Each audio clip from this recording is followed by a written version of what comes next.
Hey, everybody, welcome back into this beautiful, magical, mystical Zoom room. I say it all the time that the Zoom room is magical because magic happens in this room. But the room on itself, is nothing. It's just blank spaces. What makes it magical is when two people come into the room and start to have a conversation, or when 10 people come into the room, or when 100 people come into the room. Whatever happens in the room, it happens not because of the room itself, but because of the people that are in it. My role, my hope, my desire, my intention in this room is to simply do three things: to love and accept the people that come in here just as they are, to listen to them and hear them so that they know that I've heard what they're saying and they've been listened to, and to acknowledge and validate that what they're saying is what they're saying, and give them the space to say that and hold this safe space for them to be completely 100% themselves. And what seems to happen in this room is the more people feel safe by nobody's attacking them, nobody's overthinking them, nobody's thinking about their next question while they're talking, is that everything that they aren't starts to fall off, and who they are starts to emerge. And the amazing thing that's happened in this room is sometimes people have seen that part of themselves for the first time in this room. Not always, sometimes. But what's beautiful is we think we have to fix people, change people, help people, do all that. I'm watching in this room, we don't need to do any of that. All we need to do is love each other. All we need to do is listen to each other. All we need to do is acknowledge each other. And in that simple process, something magical happens. I should say, because I'm already seeing the monologue that is developing, that the show is being sponsored by the Mosaic, the book that I wrote over my left shoulder. And it's the story about a boy whose parents passed away 2 years apart on the same day. And he wants to know where his parents are. The adults tell him they're in a place called heaven, and he sets out in search of the place called heaven. Well, the people he meets, without going into the long story, he realizes are not at all the people he first thought they were. When he sits and listens to them tell their stories, doesn't that sound familiar as what we're doing here? What he sees is an entirely different person than the person that he thought they were when he first came up to them. When I finished writing the book said, it's time for you to go out and do the journey that Mo did, to go and talk to people all around this land. Go to homeless shelters, go to boardrooms of businesses, go to hospitals, go to prisons, and just speak to the people that nobody speaks to and listen to the people nobody listens to. And I thought that was the downtrodden until I was here in my house working one day, and my wife said something to me, and I said, "Oh, what a great idea." And she said, "Hold on, look at me, Danny." She said, "You haven't heard a word I said, did you?" And I said, "No, I can't believe it. I'm so embarrassed. No, I did not. Let me stop what I'm doing and tell me what you're saying again. Let me hear what you're saying." And she said, "Oh, the great listener who listens to everybody doesn't even listen to his wife." And I was guilty as charged. So sometimes the people that don't feel listened to are not the homeless and the downtrodden, but the people we're very close to. So before we even go into this session, this conversation, as a listener, ask yourself, who are you listening to and who are you not listening to? Who are you hearing? Who are you listening to but not hearing? And is there any way that you can actually hear a little bit more of what the people you are listening to are saying? I'm exhausted by my own preamble here. So with all that said, we have a lovely person that I have no idea who she is in front of us today. And I would like to welcome Laura Garner into the room. Laura, how are you? Thank you for being here. How the heck are you? Oh, thank you, Danny. I am very well, thank you. Yes, I'm very well. I've had a great week, and yeah, feeling like it's a bit of a crazy world when you have strangers that you know, come together. But it was definitely something that I knew deep down that I wanted to do. So I'm really happy to be here. Well, I thank you for the courage to come in and talk to an imperfect stranger like myself and to give me that beautiful smile that makes me feel like you feel okay.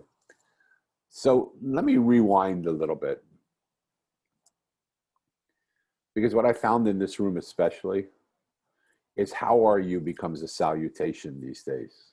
Mm. It's sort of like saying hi. Um, and we say, how are you? And we say, fine, I'm really good, I'm great. Um, and almost every time that I've taken the time to say, hold on, Laura, I really want to know how you are. We have a world that in chaos right now. Mm. We have a pandemic that is, we just found out that the president of the United States tested positive with his wife for coronavirus last night. Mm. We have people that are being isolated and I haven't seen my daughter for 7 months, and she finally is here with us now. I mean, it's like the greatest moment in the world, but I can't believe I haven't seen her for 7 months. We have race protests going on where people of color are saying, I'm just not going to put up with this anymore. We deserve to be seen and heard and listened to as well. We have women saying, I'm tired of being treated like this. I'm not going to allow you to just take advantage of me and do what you want sexually to me without any repercussions. We have global institutions that seem to be corroding as we look at them. How are you really? Like, with all that going on, how are you? I think it's fair to say it's felt a little like being on a roller coaster. And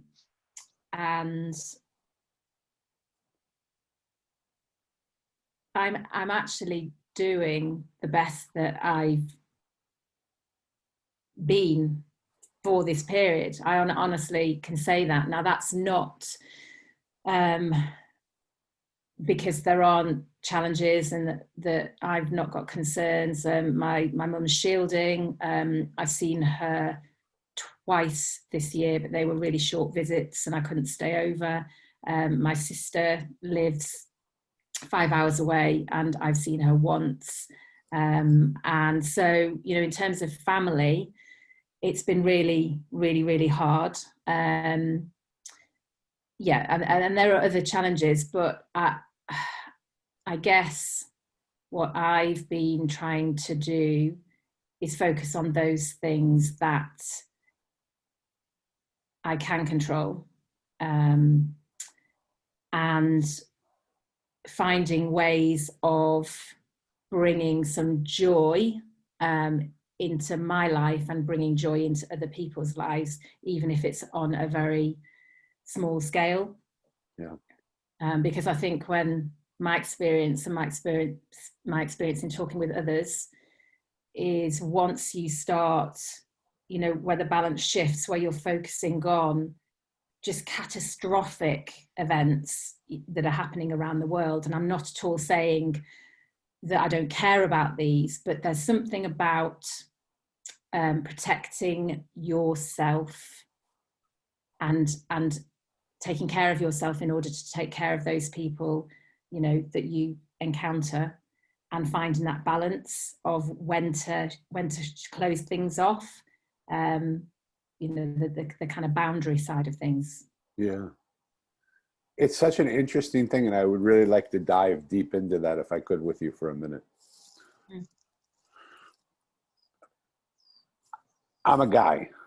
I'm a guy. You know, I came into the world sort of with this idea of fixing, like, you tell me what the problems are, I'll fix it. I used to consider myself the great white knight. You know, when people were scared and frightened, I'd ride into the room and I'd say, don't worry, I got this handled. Just hang tight. I got this handled. I'll take care of it. I fix things. That's what I do. You know, I may not be that good with a hammer and a screwdriver, but with human hearts and things like that, I was exceptional.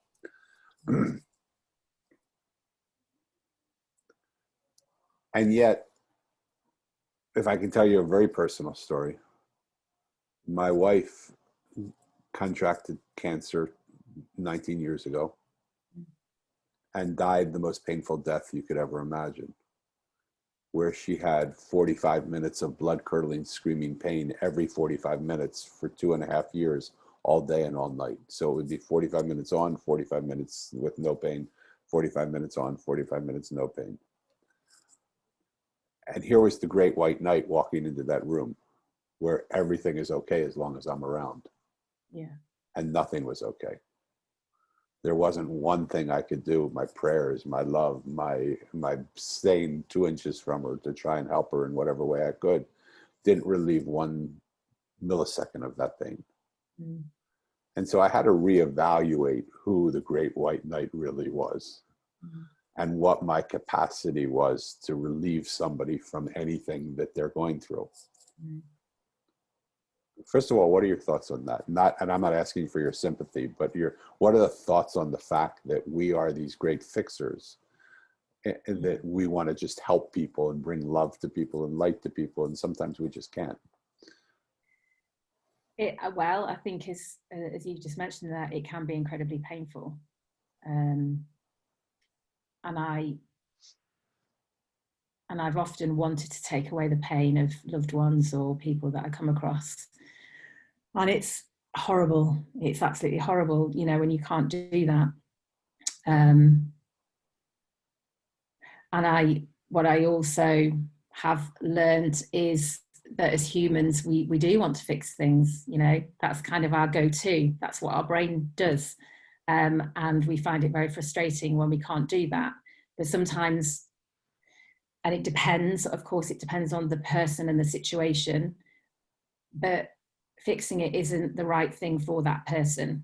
Mm-hmm. And it's us that wants to fix it in the way that we think we should be fixing it, but that might not be what that person needs. Yes. Which partly, you know, comes down to that, you know, the tuning in and the listening, and trying to understand what it is they need. It's so complex. It's so complex. First of all, thank you for your honesty. Thank you for being willing to go into a very sensitive area with me. We know each other all of about 18 seconds. Yeah. And I feel the beauty of your heart already. And I just want to thank you for being willing to walk with me here. And so, are you old enough to remember overhead projectors? Do they even have those where you are? Yeah. Okay. So for those people who aren't old enough to remember, it's a machine that has a flat that puts light out, and then it has an arm that comes up with sort of like a something that puts that image on a screen in the front of a room. And the papers that you write on to put on there are plastic. Mm-hmm. So it sees right through that and takes the image over. If I can take 2 images and put them on this overhead projector, I'd love to get your thoughts on it. One is this idea of sometimes the pain that people are going through, we can't fix. And it's almost, as much as we hate it, it's what they have to go through. And that's the first sheet. And that's the idea of the fixer coming in and wanting to just help them and lift them out of their pain. And I do everything I can in this time to lift people out of their pain. Can you tell me what that image shows you, if See, for me, the kind of the white knight, what came through for me then was actually a holding. It was a holding and an embracing of the pain. So it wasn't changing it, it wasn't fixing it, it wasn't adding bits or taking it away. It's allowing, and that's allowing. So the strength is coming from the white knight, you know, from that vision. But the strength is in the allowance of it and not feeling the need to take it away or change it in any way, because that is what I believe can help heal people. Yes. So then I love that we did that, because I thought I understood you to say that you want to stay positive so that you can add positivity and help the pain, remove this pain from the world a little bit.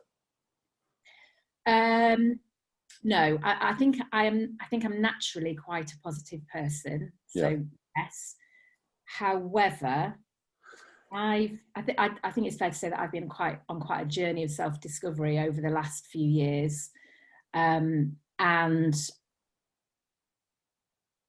for me, have you heard of toxic positivity?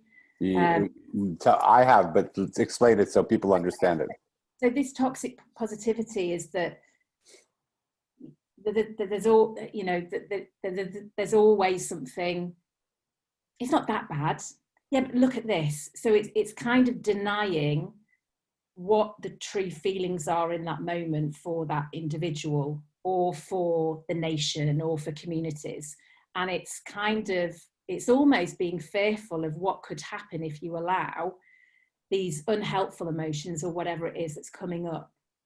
And I've always been feeling centered, emotion centered, I guess. And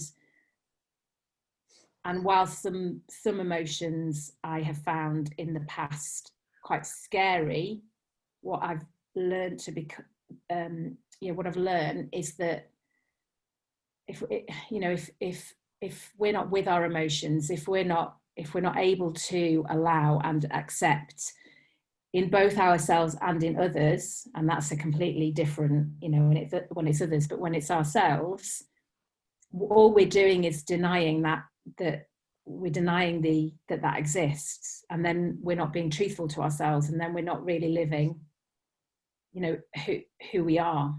Yeah.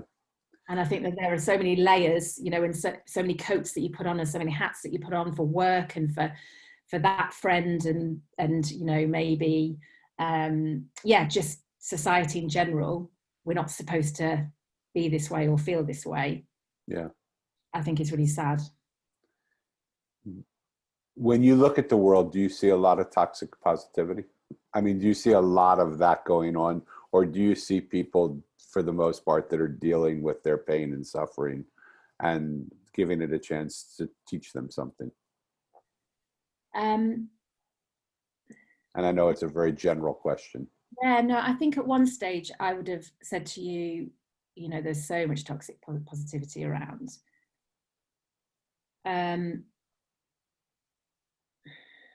But I don't know whether that was because I was further back in kind of my, realization and kind of growth, if you like.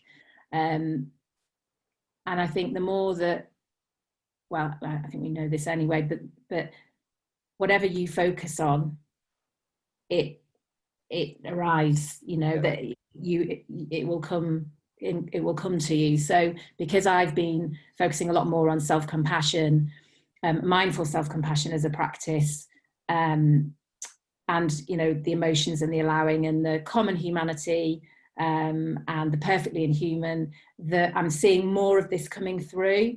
I always have seen it. I always have seen it, but I feel like I'm seeing more of that, or I'm not paying attention to and allowing the toxic positivity or the real negative, cynical get to me. Yeah. I think so. Maybe it's the way that I'm experiencing the world now. Beautiful. I want to bring the listener in and ask the listener, where are you in this regard? Like, it's so easy to just listen to a conversation and just tune it out, sort of. Mm. But as you listen to Laura speak and share with you really deep, intimate processes that she's going through, where are you in the process of all this? Do you tend to make things beautiful through rose-colored glasses?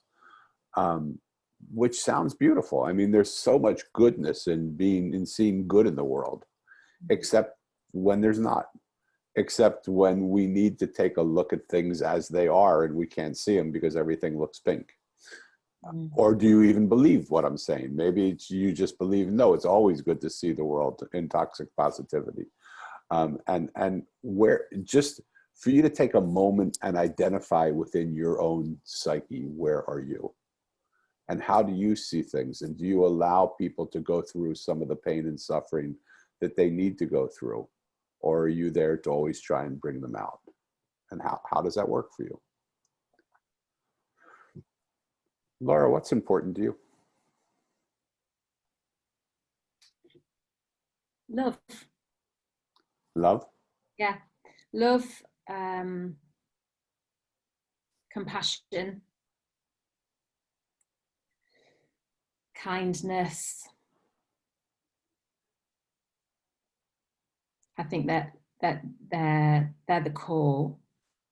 And there's lots of other things that are important to me: fun, equality, fairness, truth, all, you know. But I think at the core, it is those three. So in the world, when you look out the window at the world that you see, do you see a world that is full of love and kindness and what was the third one? Compassion. Do you see a world that's full of love and kindness and compassion?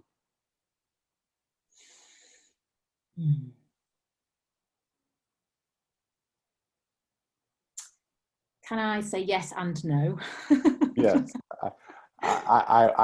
I was hoping that you would, and I'm hoping you'll explain it. Yeah.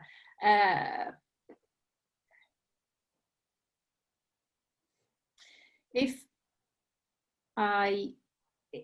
I think back to the beginning of the pandemic, so here in the UK, it was really quite quick to kind of turn around in terms of the announcement about, okay, that's a national lockdown, everyone don't go into work tomorrow. And so there was almost that initial phase and that initial period. So there was, I think, a shock that people were going through. But then quite quickly, you saw a lot and heard a lot of everyone pulling together and looking out for your neighbours and, you know, all of this lovely, you know, wonderful stuff.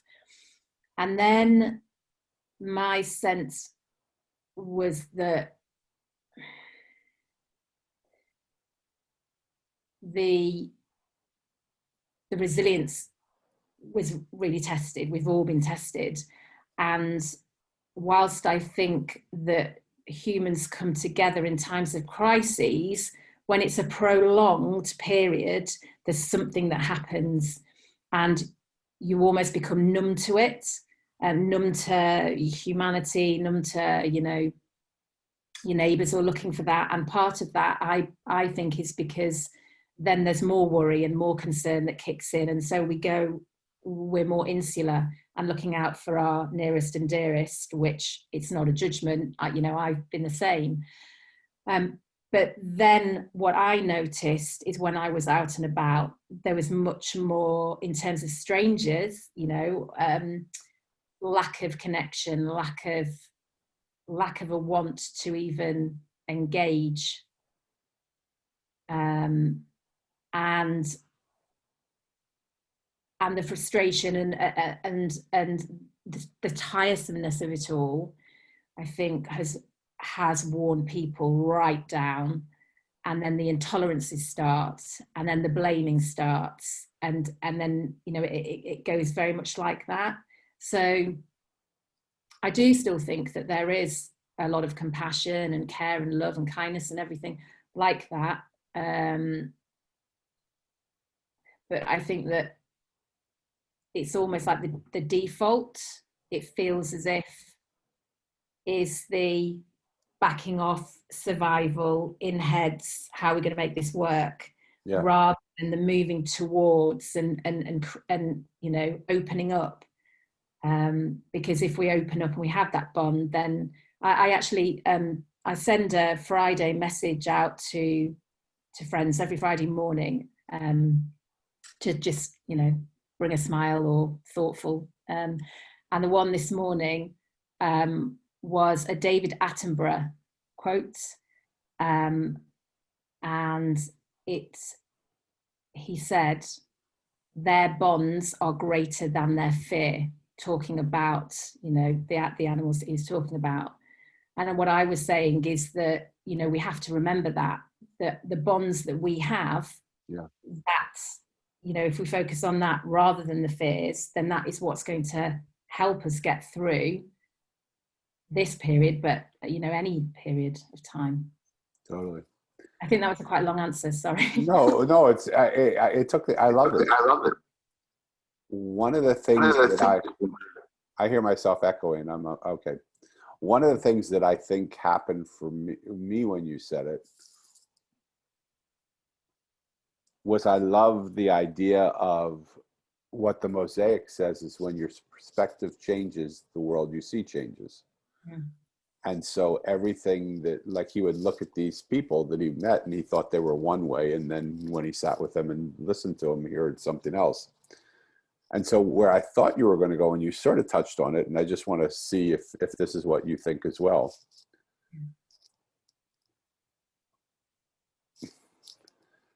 I was trying to get around telling this story, but let me tell the story just, if I may.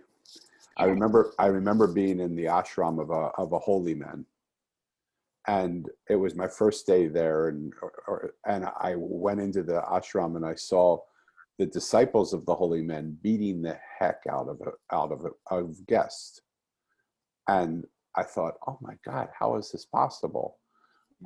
And I talked to people in there, and I said, how is it possible in this place where there's so much love that they would beat people up in the actual temple? And they said, you really should ask him about it. He has a line where he blesses people, and one of the lines is a question line. So they said, why don't you go up and ask? It'd be interesting to hear his answer. And as I was going in the line, it was a long line. As I'm getting in the line, I'm starting to think, you know, it's my second day here. This guy, I'm looking, maybe this guy is my guru. I don't know if the best thing for me to do is to go up into him on the second day and say, why do I see so much power, you know, and so much anger and power here in this place of love? And so as I was two people away from him, I decided I wasn't going to ask the question. Well, he was blessing people with a peacock feather, and there were like 6 people deep in the line. And he looked at me because I was in the question line. He said, ah. And I said, you know, he didn't speak English. So I said, I don't have a question. And he went, ah. And I went, no, I don't have a question. And he looked at me and he just, with a peacock feather, hit me over the head. You know, just, it's a peacock feather. So it didn't have any, right. As I'm walking back to my seat, I see his eyes catch me, and I don't know if anybody else in the room heard it, if it was my imagination, if it was real, but it sure felt real. Yeah. He looked me right in the eyes and he said, if you don't have a question for me, in perfect English, I have a question for you. How come when I look around this room, all I see is love? And how come when you look around this room, all you see is power conflicts? Wow. And I went, and he was right. Yeah. And so I say that story because part of the way I thought you were going to go is we change ourselves internally, where we have more love and compassion for each other. The world that we see suddenly starts to reflect that love and compassion that we see. But it's really hard in the world that even when we're loved. I put a post on a group post saying the president is sick, no matter what you feel about it, like, pray for him. He's the president of our country. You know, please send prayers. And the vile responses that I got back were so, and I'm sure they're bots that are doing that, not real people, but not 100% of the cases. Mm. What is it that you think in us that has made us lose that love and kindness and compassion? I mean, we haven't lost it, but what is it about us that wants to act in such anger and separation, where we don't see that the bonds are so much deeper than the disagreements? Oh, it's a big question, isn't it? I mean, my gut response, the initial response that came up for me then was, it's fear. There's something. Now, that, who's to say what that fear is? You're beautiful, because I was just going to ask you, what do you think we are afraid of? Because I agree with you. What are we so afraid of that we have to yell and scream and argue and fight and put down people who don't agree with us? Well,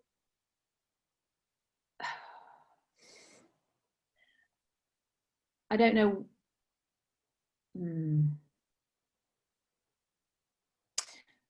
Because I think there's part of me that feels like the fear is associated with pain. So, and again, you know, dependent, but and people have such deeply held beliefs, you know, that they've been carrying around with them probably, you know, for a very, very long time.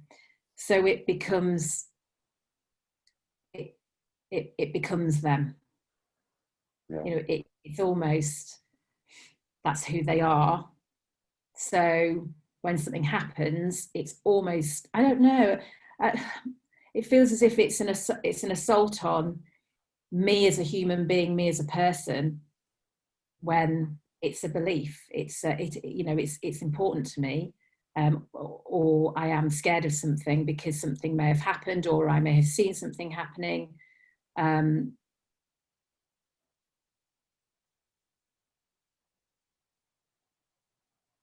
and I think fear is more overpowering.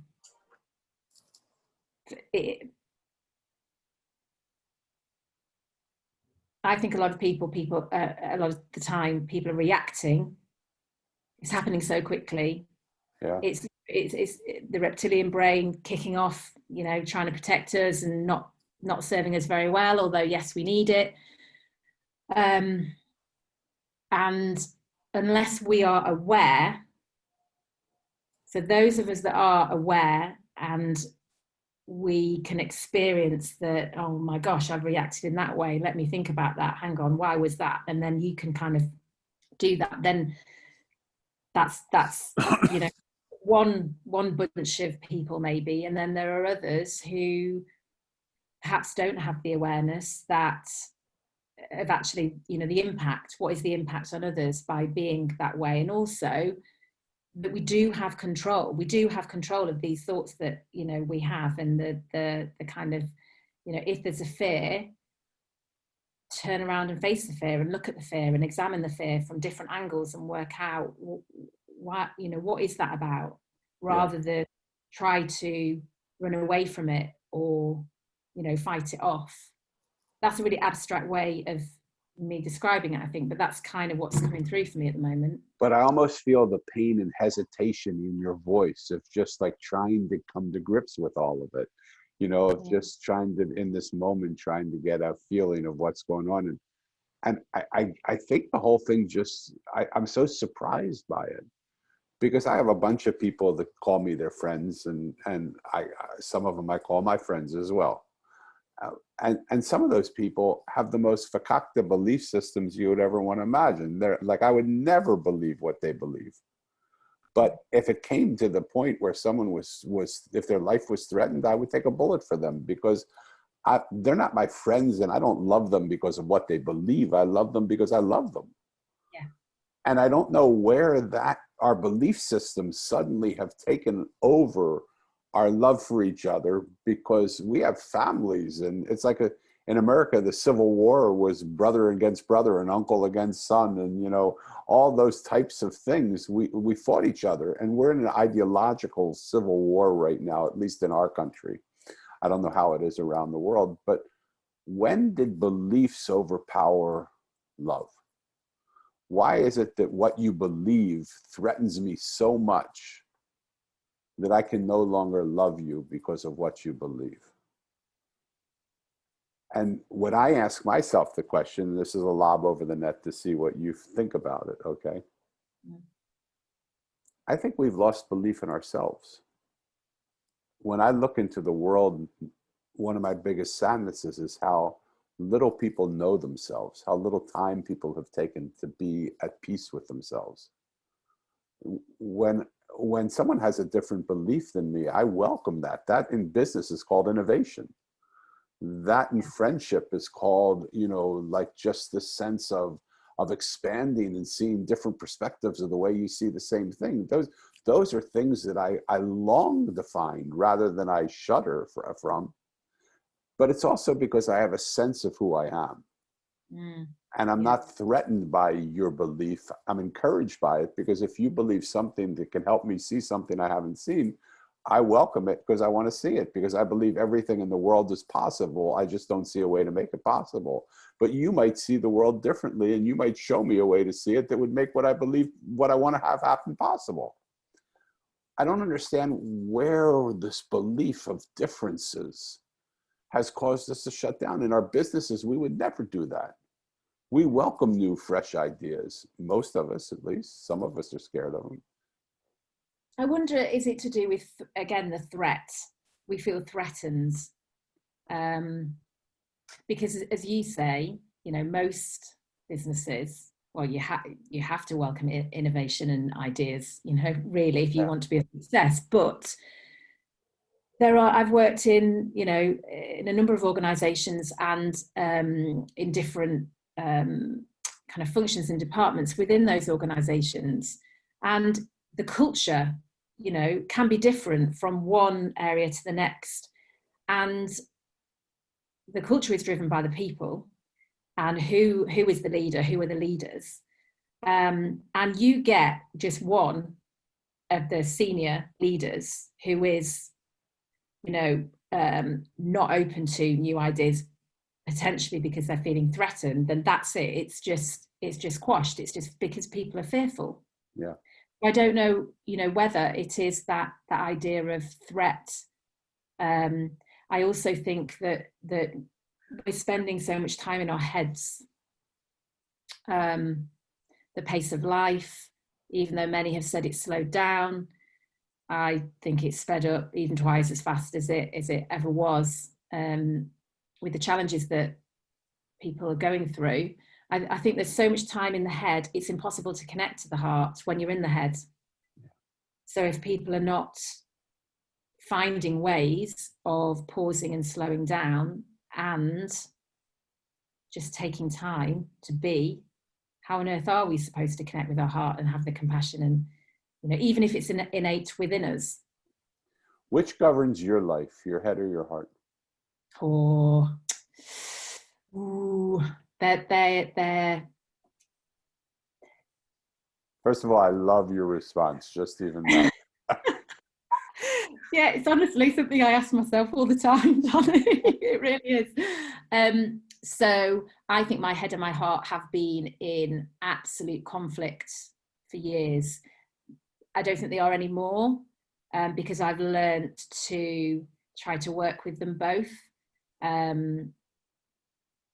And what I'm learning is, when I'm finding my head is too overpowering, I need to drop down into my body and tune into my heart and my intuition, and then the two they just get along fine.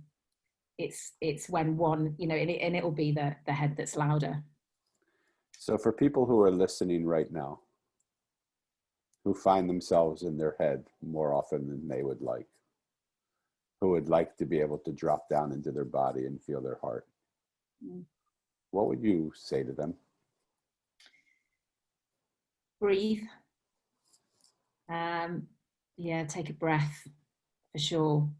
And whether that's, you know, taking 1 minute just to focus in on the breath, notice the breath, and then take some deeper intentional breaths and just notice the effect it's having on your body.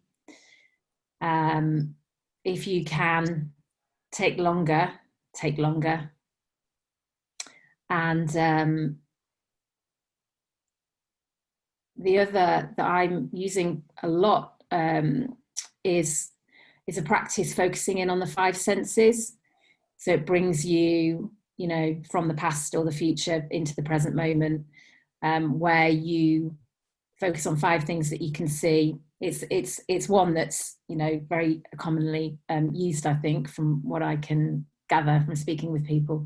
So 5 things that I can see, 4 things that I can hear, 3 things that I'm touching, 2 things that I can smell, and 1 thing that I can taste. So you do that, spend a time on each of those, and then you bring them all together so that you're, focusing on that, and then return to the breath. And that can be quite a nice kind of just pressing the pause button moment for you in a day, just to kind of try to bring you back into the body. I love that. So people note that. You can rewind and get exactly what Laura's just said if you need to, but why not try that practice if you want to? So we know now, you've given us a tip on how to get back to the heart. What do you think robs the heart from your presence and moves you back to your head? The critical voices, the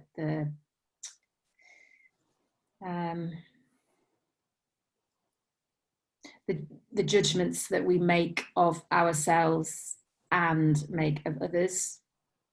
That's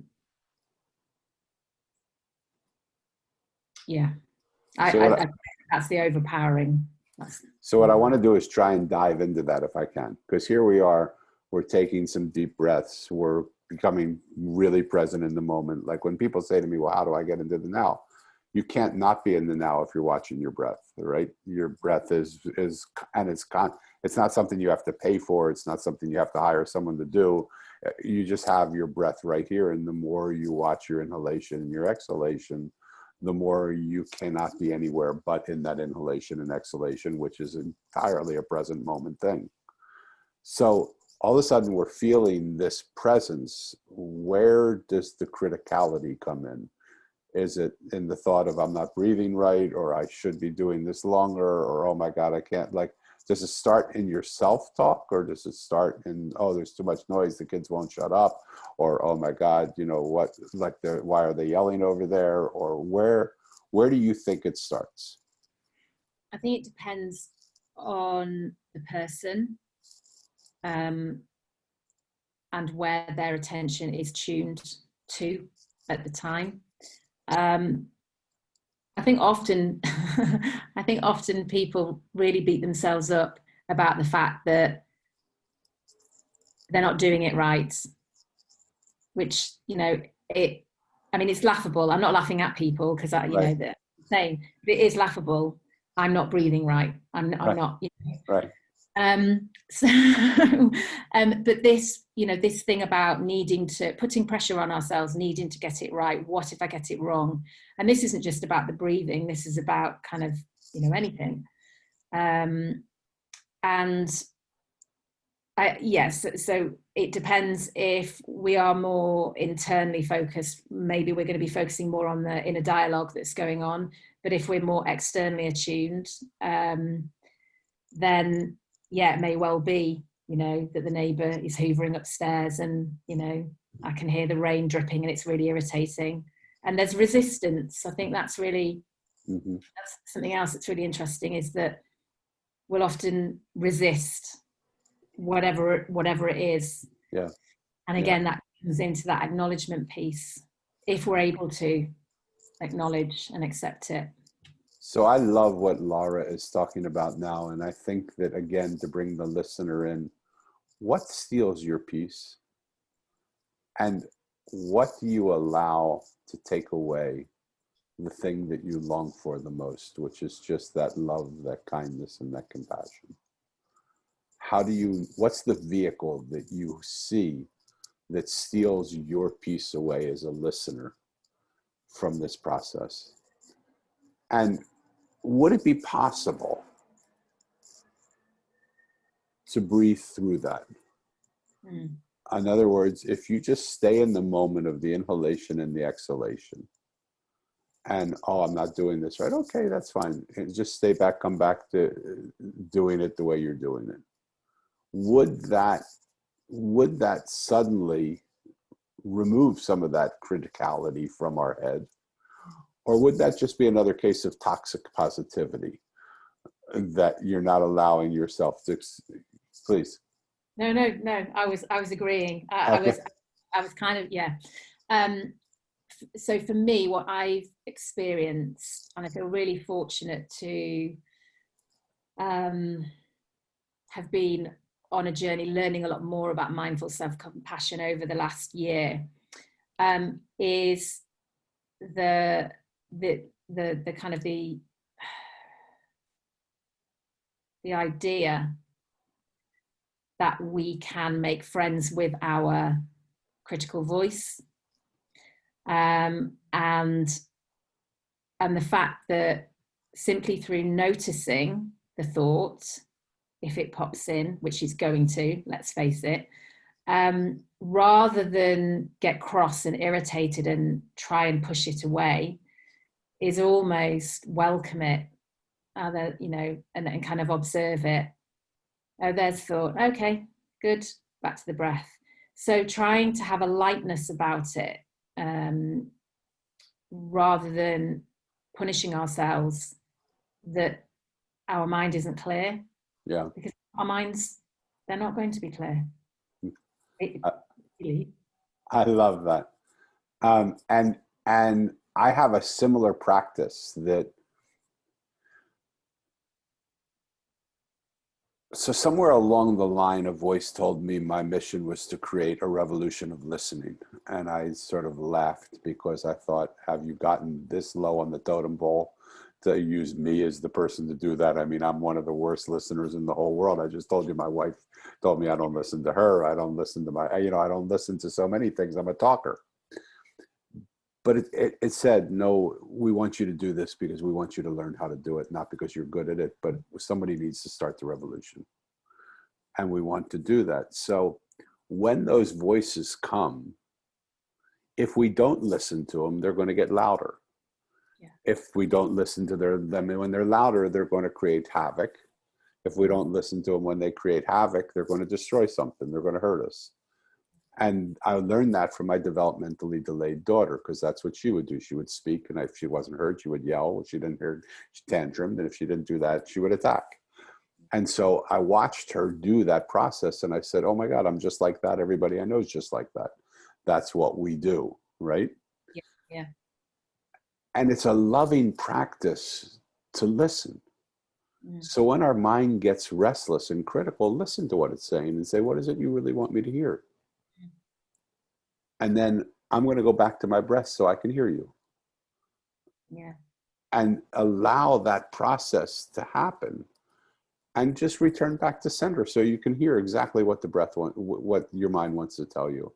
When it doesn't need to shout or tantrum or attack, when it feels heard, it stops. Like anybody, when we feel heard, we don't say the same thing over and over again, right? Yeah. Yeah. So I want to be sensitive to time. I think I could speak with you for a long time, because I love Time is what's that? been lost. I love the person that I'm getting to know here. And again, for those people who are listening, I didn't know Laura even existed 10 minutes before we had our conversation. And so look what's possible when you just take a few minutes and sit with somebody and give them a chance. And we haven't even gotten to the, anywhere in. We've just touched the surface of, and gone down and deep into one place. Do you believe people listen in general? Do you think they listen and hear, or do you think they listen? On a scale of 1 to 10, with 1 being people, we don't really listen very well, and 10, we listen incredibly well, where would you say we are as a world? Oh, as a world.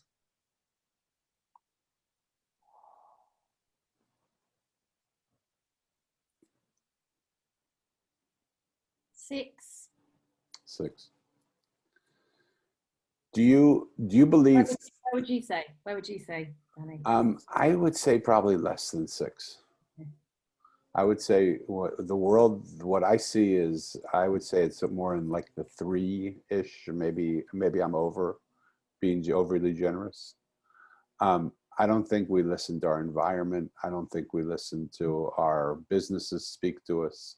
I don't think we listen to our family. I don't think we listen to those who believe differently than us. I don't believe we listen very well to our own self. I don't think we have a sense of that we have, that we're talking to ourselves all the time and we don't hear it. We hear some of the negative stuff, but I don't believe we hear much the inner voice, the guidance that we're being given in any moment in time. And it saddens me, to be honest. Can I add something there? Please. I was just thinking about what you're saying. Again, agree with everything you're saying there. And then I was thinking, okay, so is that we're not is that to do with not listening or not taking action? And is it that we, you know, it comes back to the fear, the courage. Yeah. And I don't know. I'm just. I think it could be. I think it could be both. But I actually think we're scared to listen.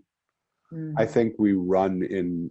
I think the pain of where our life is has made us go hurt. It hurts, but it's so comfortable that we start running like this, and we know this pain, and we live in this pain. When right over here, if we would stop running and would just slide right and just see it from a different perspective, we have a chance not to have any of that pain in our life at all, which would make us so much more peaceful if we could just slow it down and just say, I don't have to have this pain.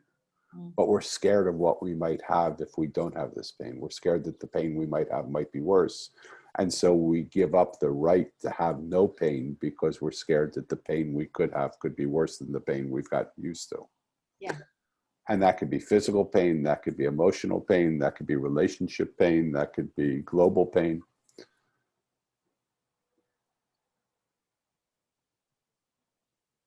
If you had 2 minutes right now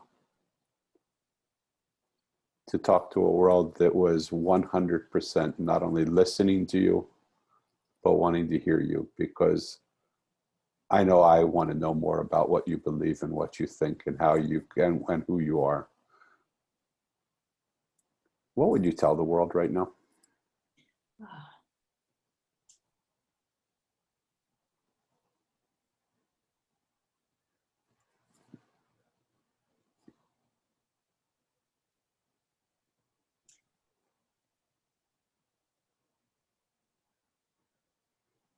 I do believe that I know that there are some exceptions, but I'm talking about the mass of humanity.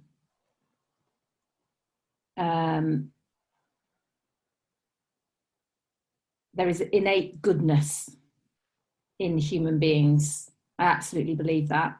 Even, you know, when people have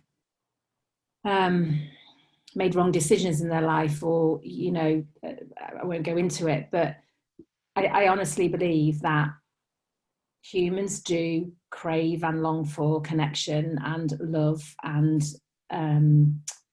care and kindness and all of those things. And I think that so much of that gets masked or buried because of the experiences that people have, and possibly because people haven't been equipped to be able to deal with, you know, and process perhaps things that have happened.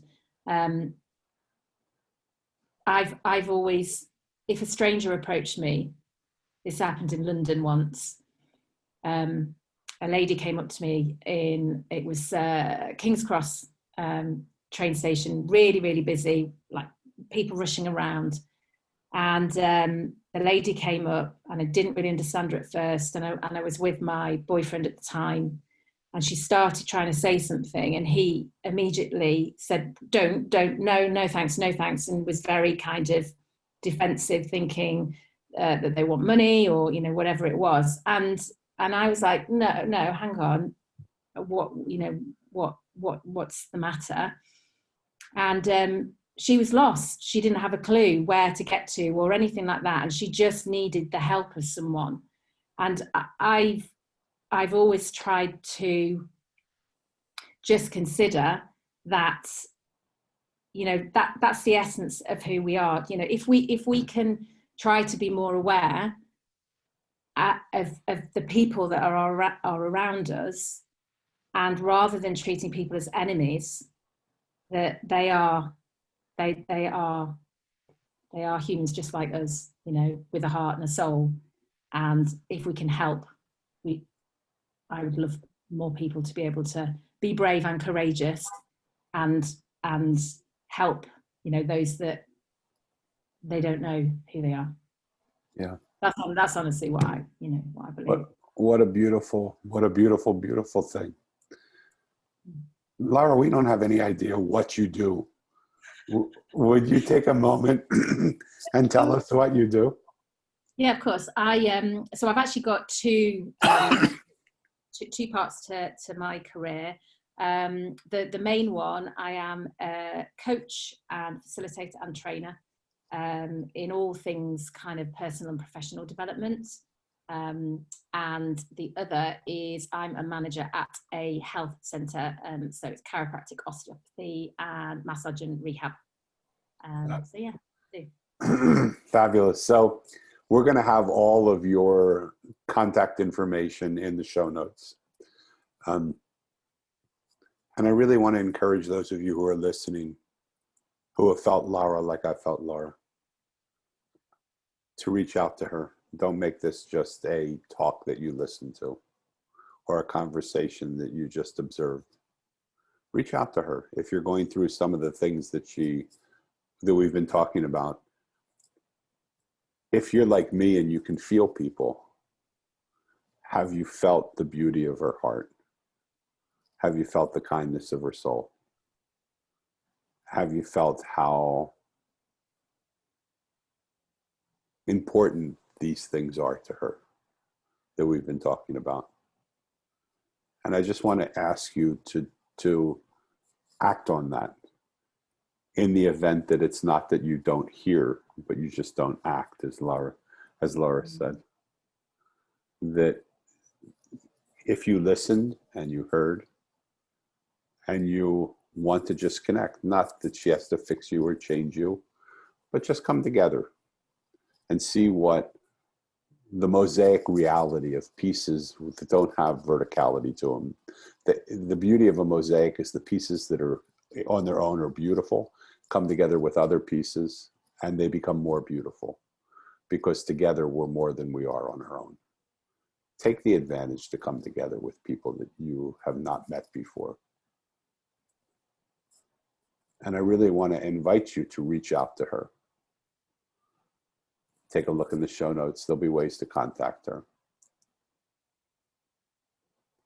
Laura, I want to thank you so much for being here, for taking the opportunity to come and be in this room in this time where strangers put up barriers around themselves, not to be seen and heard, for going against that grain, for coming into this room and having no barrier at all, just being completely beautifully yourself. I want to thank you for the gift of getting to know you a little bit. I hope this will not be our last conversation, but our first. And for the listener who comes and listens to this show, you've given us the greatest gift you could give us, which is your time. Now the question is, what do you do with the gift that this conversation has given you? It's your choice. If you like the conversation, why don't you share it with people you like? That's what we do. We go to a restaurant we like, we tell our friends, you got to go to this restaurant. This, especially what we had, was so good. Well, if you like this conversation, tell people you like about it, so that strangers get to know the people that are your family, that are your friends. And we introduce these strangers to our friends, and we become a friendlier world. I'm going to challenge each one of you, as I do at the end of every show, to reach out to someone you don't know. And it doesn't have to be for a long time. Take 10 minutes and just ask them how they're doing. My friend Corey, who was a homeless guy in the streets of San Diego, taught me that. He hated his life so much, and people treated him with such disrespect, that he chose one day to kill himself in the evening. And right after he had that thought, a man came up and just said, "How are you doing?" And he said, "This is not a good time for me to talk to you. keep going on. But the man didn't keep going on. He sat down and held them and said, tell me what's going on. He didn't try and fix him. He didn't try and help him. He didn't try and change him. He didn't try to do anything. He just sat there with him and listened to him. Corey told me it only took 10 minutes. And after 10 minutes, he realized he couldn't kill himself because someone who was important had actually taken their time to spend time with him who was not important. And he said, I can't kill myself anymore. And he said, I wish I could find that guy again and tell him that he saved my life that day. Well, we have no idea what 10 minutes of our time could do for another human being. I went back to try and tell Corey how much his story meant to me, because every show that I do, every lecture that I give, every boardroom that I go into, every person family that I speak to, I tell them Corey's story. And I challenge them to do what Corey said, which is take 10 minutes and find someone you don't know and ask them how they're doing. Corey's story has now been heard by millions and millions of people, but I haven't been able to find them again to tell them that. You have no idea the effect that your words and your listening will do. Laura, before we close out, is there one last thing you want to say?